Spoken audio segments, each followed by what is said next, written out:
Good morning students, to all of you.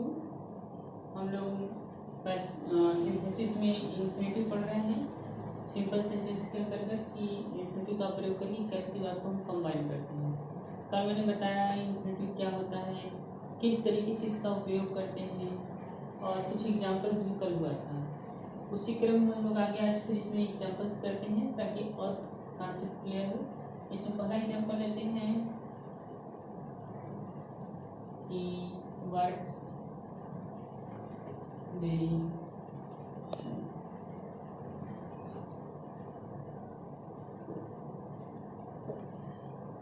he works very hard, he wants to obtain a good division. he works very hard means वो बड़ी मेहनत करता है, वो बहुत कठिन मेहनत करता है या परिश्रम करता है। he wants to obtain a good division, वो एक अच्छा डिवीजन प्राप्त करना चाहता है। obtain मतलब प्राप्त करना। तो जो कड़ी मेहनत करने का उद्देश्य क्या है? अच्छा डिवीजन पाना। ऑलरेडी ये क्रिया इन्फिनिटिव दी गई है, इस वाक्य से उद्देश्य प्रकट कर रहा है। तो जिस वाक्य से जो क्रिया उद्देश्य प्रकट करेगी उसी को हम इन्फिनिटिव में बदलेंगे। तो ऑलरेडी यह इन्फिनिटिव बदला गया है क्योंकि किसके पहले क्रिया आई है। जब मेन वर्ब के बाद दूसरी क्रिया आती है तो हमेशा वो नॉन फाइनाइट होता है, चाहे वो पार्टिसिपल होगा, चाहे इन्फिनिटिव होगा, चाहे वो जिरंड होगा। तो इन्फिनिटिव है तो हम क्या करेंगे, पहले वाक्य को लिख देंगे, फिर जो उद्देश्य प्रकट करा उसको आगे जोड़कर लिखेंगे। तो हो जाएगा आपका he works very hard to obtain a good dividend. He works very hard means वो बहुत कड़ी मेहनत करता है। क्यों? to obtain a good division. Next example लेते हैं हम लोग।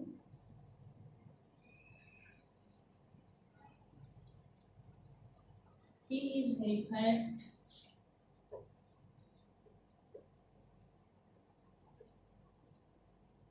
हालांकि he cannot run। अब देखो इसमें थोड़ा सा एक नियम आता है ट्रांसफॉर्मेशन में, और वो ट्रांसफॉर्मेशन में पहला रूल आता है रिमूविंग एडवर्ब टू। यहाँ पे इसका प्रयोग किया गया है। हम देखते क्या है कि जब वाक्य में एडवर्ब, ये आपका एडवर्ब है, इसको एडवर्ब बोला जाता है, और एडवर्ब भी दिया हो और इसके साथ क्या दिया हो, इन्फिनिटिव हो, तो इसका मीनिंग क्या होता है, निगेटिव। तो इसका भी मीनिंग निगेटिव है। कहता ही इज वेरी फैट, वो बहुत मोटा है, ही कैन नॉट रन, दौड़ नहीं सकता है। तो कैसे बनाएंगे, जब सिंथेसिस करेंगे तो जो पहले वाक्य में जो एडजेक्टिव दिया है उसके पहले क्या जोड़ देंगे, टू जोड़ देंगे। क्या कर देंगे, टू जोड़ देंगे, ठीक। और फिर क्या करेंगे, दूसरे वाक्य में क्या करेंगे, दूसरे वाक्य में जो क्रिया दी गई है उसको किसमें बदल देंगे, इन्फिनिटिव में बदल देंगे।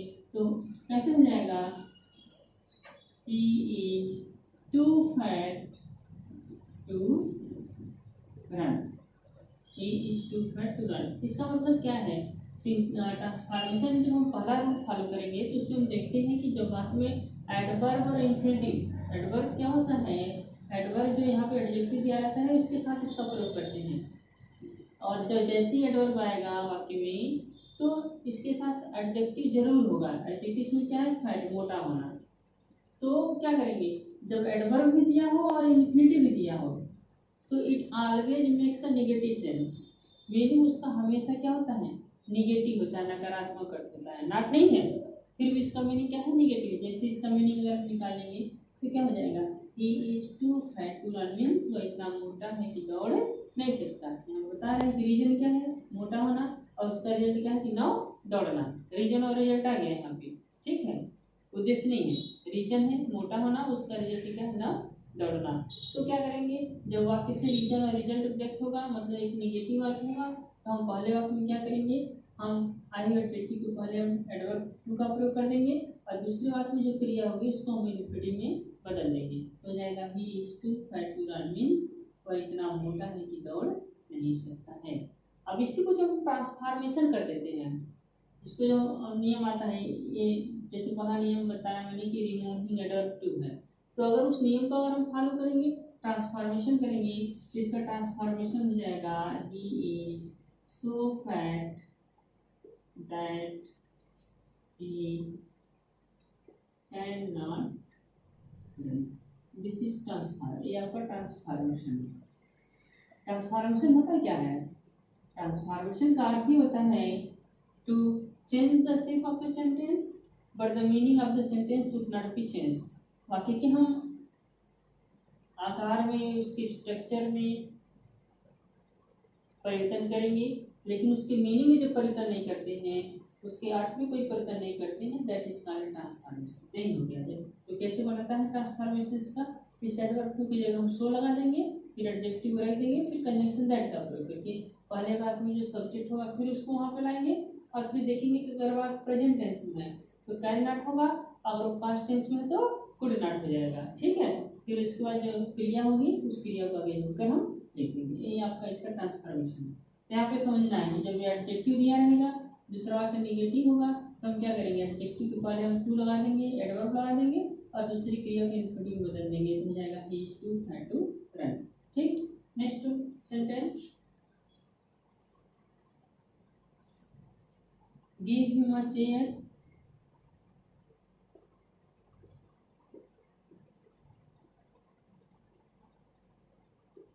पहला वाक्य हो गया, दूसरा वाक्य है he will sit on it।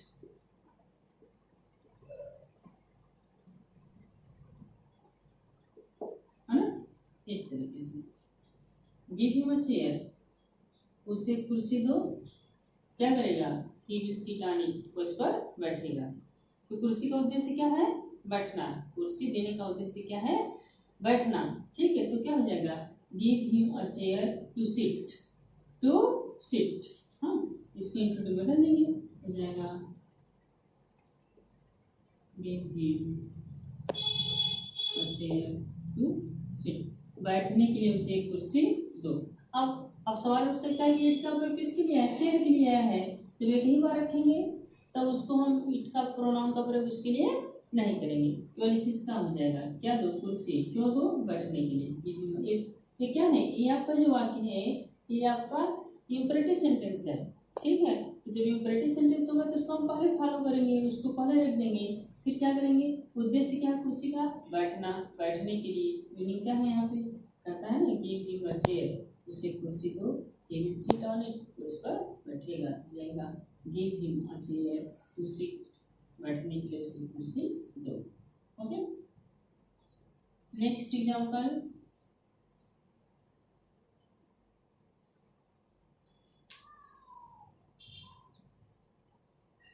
he could not prepare well, he could not prepare well for the examination. ठीक, दूसरा क्या है, he had not sufficient time, he could not prepare well for the examination, मतलब वो परीक्षा की अच्छे तरह से तैयारी नहीं कर सका। could not prepare, तैयारी नहीं कर सका, है ना, कैसे भी अच्छी तरीके से, किसकी, फॉर द एग्जामिनेशन, परीक्षा के लिए, वो परीक्षा की अच्छी तरह से तैयारी नहीं कर सका।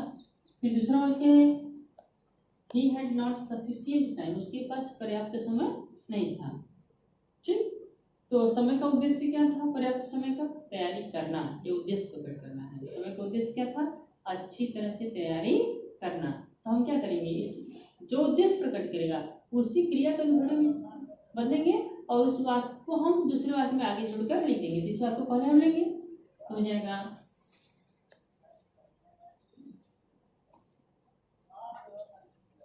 he had not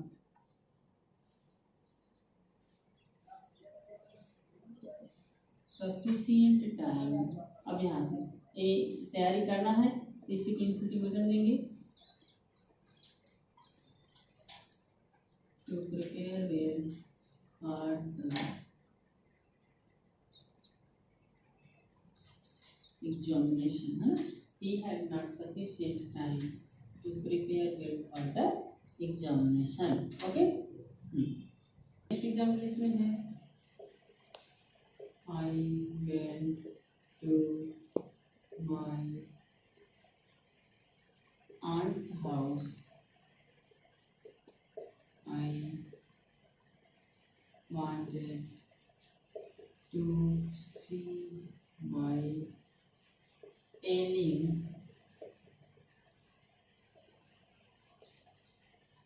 cousin.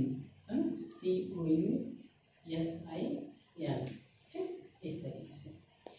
अब देखो भाई यहाँ पे है कि I went to my aunt's house. Aunt मतलब मौसी, चाची। मैं अपनी मौसी के घर गया और क्यों सारी आई वॉन्टेड टू सी, मैं देखना चाहता था किसको, माई एलिंग कजिन, है ना? तो इस तरीके से कजिन में भाई, ससुरा भाई। तो कहता है आई वांटेड टू सी माई एलिंग। एलिंग मतलब क्या होता है, बीमार।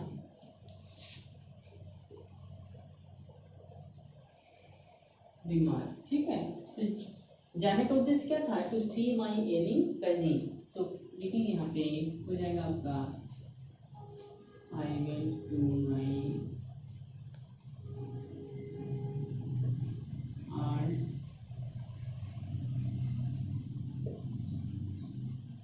House to see. ऑलरेडी क्रिया इंफिनिटिव है एक तरीके से, to C my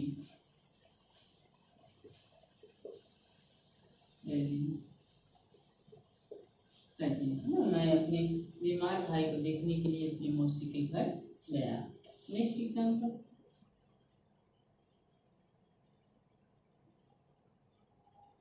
Hari remained very serious.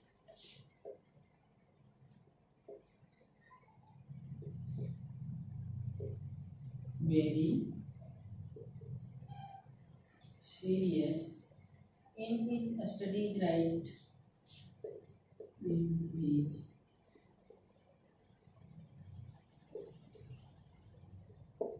right from the very beginning. From the very beginning of the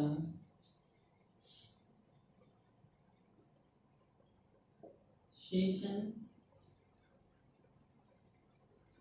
दूसरा वाक्य है he wanted to talk the board's examination. बहुत आसान है, केवल वाक्य लंबा है। अब देखो भाई कह रहा है कि हरी रिमेन मतलब रहना, क्या रहा, हरी बहुत ही रिमेन वेरी सी, बहुत ही गंभीर रहा। कैसे, कहाँ पे गंभीर रहा, इन ही स्टडी, अपनी पढ़ाई में, है ना? Right from the very beginning of the session, सत्र की शुरुआत से ही, सत्र की शुरुआत से ही जो हरी था अपनी पढ़ाई के प्रति बहुत ही गंभीर रहा। क्यों गंभीर रहा, he wanted to top the boards examination. गंभीर रहने का उद्देश्य क्या था, बोर्ड की जो परीक्षा उसको टॉप करना, यही उद्देश्य था। दूसरे वाक्य से उद्देश्य प्रकट करा है।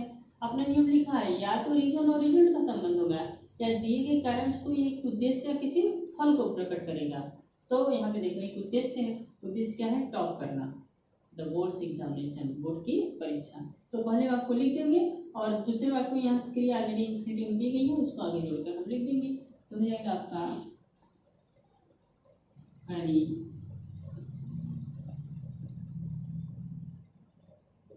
remained very serious in his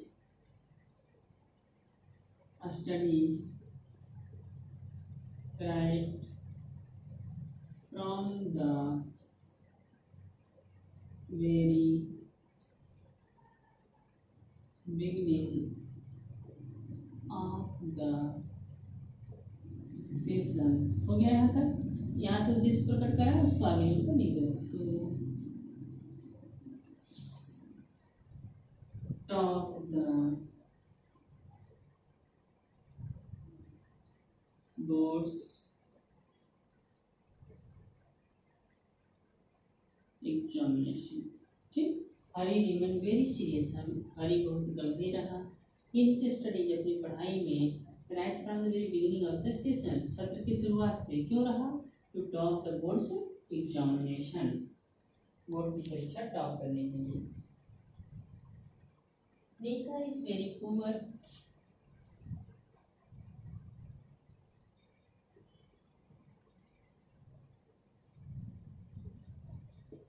Nita is very poor. She cannot carry on his studies. Her studies, sorry. She cannot carry on her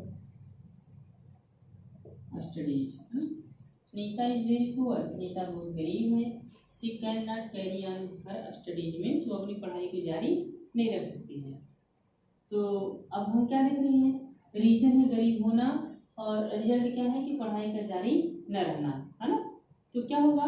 जो उद्देश्य का फल प्रकट करेगा उसी को हम क्या करेंगे? चेंज कर देंगे इंफिनिटिव में, तो टू पहले हो जाएगा। तो हम कह सकते हैं Rita is very poor to carry on her studies. Rita अपनी पढ़ाई जारी रखने के लिए बहुत ही क्या है? गरीब है। ठीक, इस तरीके से कर सकते हैं, लेकिन सेंस गड़बड़ हो जाएगा। दूसरा मेथड जो उन्होंने बनाया था एडवर्ब और इंफिनिटिव, उसका प्रयोग करेंगे, क्योंकि बाकी क्या है? ये निगेटिव है। तो हम क्या करेंगे? यहाँ पे एडजेक्टिव दिया गया है तो इसके पहले इस वेरी की जगह किसका प्रयोग कर देंगे? टू का प्रयोग कर देंगे। तो क्या हो जाएगा? नीता इज, एक एग्जांपल हो चुका है इसका, एडवर्ब टू पुअर। अब क्या करेंगे? दूसरे वाक्य में क्या है? जो यहाँ पे कैरी दिया गया है इसको इंफिनिटिव में बदल देंगे। तो क्या हो जाएगा? To carry on her studies. मतलब Neeta is too poor to carry on her studies. Neeta इतनी गरीब है कि अपनी पढ़ाई को जारी नहीं रख सकती। इसका ही मीनिंग है ना यहाँ पे, Nita is poor, very poor, बहुत गरीब है। She can not carry on, carry मतलब टू बी कंटिन्यूड, जारी रखना किसी चीज को। तो इस तरीके से Nita is too poor to carry on her studies. एक और एग्जांपल लेते हैं इसमें।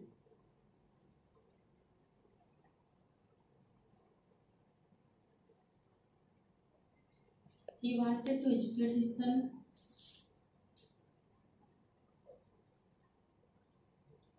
He wanted to educate his son. दूसरा वाक्य है He sent him to America.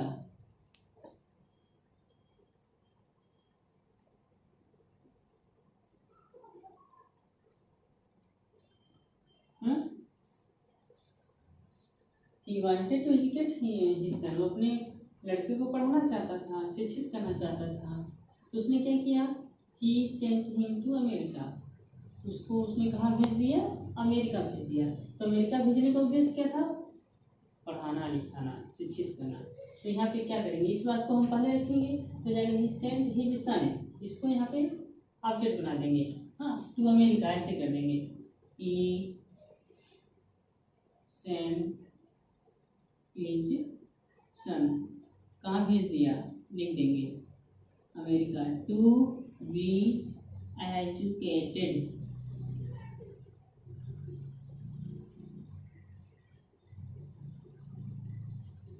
To be educated. अब सवाल उठेगा कि टू बी कहाँ से आ गया है? टू बी एजुकेटेड कहाँ से आ गया? सवाल उठेगा ना, कैसे आया? क्यों? क्योंकि जब हम इन्फिनिटी को पैसे में बदलते हैं तो टू बी के साथ तब क्रिया किस फॉर्म में आती है? थर्ड फॉर्म में आती है। पहली बात। दूसरी बात कि क्यों बदलेंगे इसको इन्फिनिटी में हम? अगर ठीक है इन्फिनिटी में तो होता है कि टू के साथ हम बी लगा कर थर्ड फॉर्म में, लेकिन क्यों बदलेंगे? इसलिए बदलेंगे क्योंकि वाक्य का जो अर्थ है कह रहा है कि he wanted to educate his son, वो अपने लड़के को शिक्षित करना चाहता था। He sent him to America, उसने उसे कहाँ भेज दिया? अमेरिका भेज दिया। तो कोई भी व्यक्ति खुद शिक्षित नहीं होता है, उसको किसी के द्वारा शिक्षित किया जाता है। और जब कोई काम किसी दूसरे के द्वारा किया जाए किसी के प्रति तो पैसिव वॉइस हो जाता है। तो इन्फिनिटी का पैसिव क्या होगा? To be educated. दिमाग लगाना पड़ेगा यहाँ पे, कोई खुद शिक्षित नहीं हुआ। जब कोई काम दूसरे के द्वारा होगा किसी के प्रति तब उसको हम क्या करेंगे? पैसिव वॉइस कर देंगे। तो इन्फिनिटी का पैसिव क्या होता है? टू बी, फिर थर्ड फॉर्म तो हो जाएगा टू बी एजुकेटेड, मतलब recent he sent to America to be educated, पढ़ने के लिए या शिक्षित होने के लिए उसने उसे अमेरिका भेज दिया। Okay students, it is all about for today. Infinity का ये प्रयोग हो चुका कि कैसे हम इन्फिनिटी का प्रयोग करते हैं, ठीक। और कल हम दूसरा टॉपिक लेंगे सिंथेसिस में, जो भी कोई आगे पीछे से पढ़ना है फिर उसको हम बताएंगे। ओके।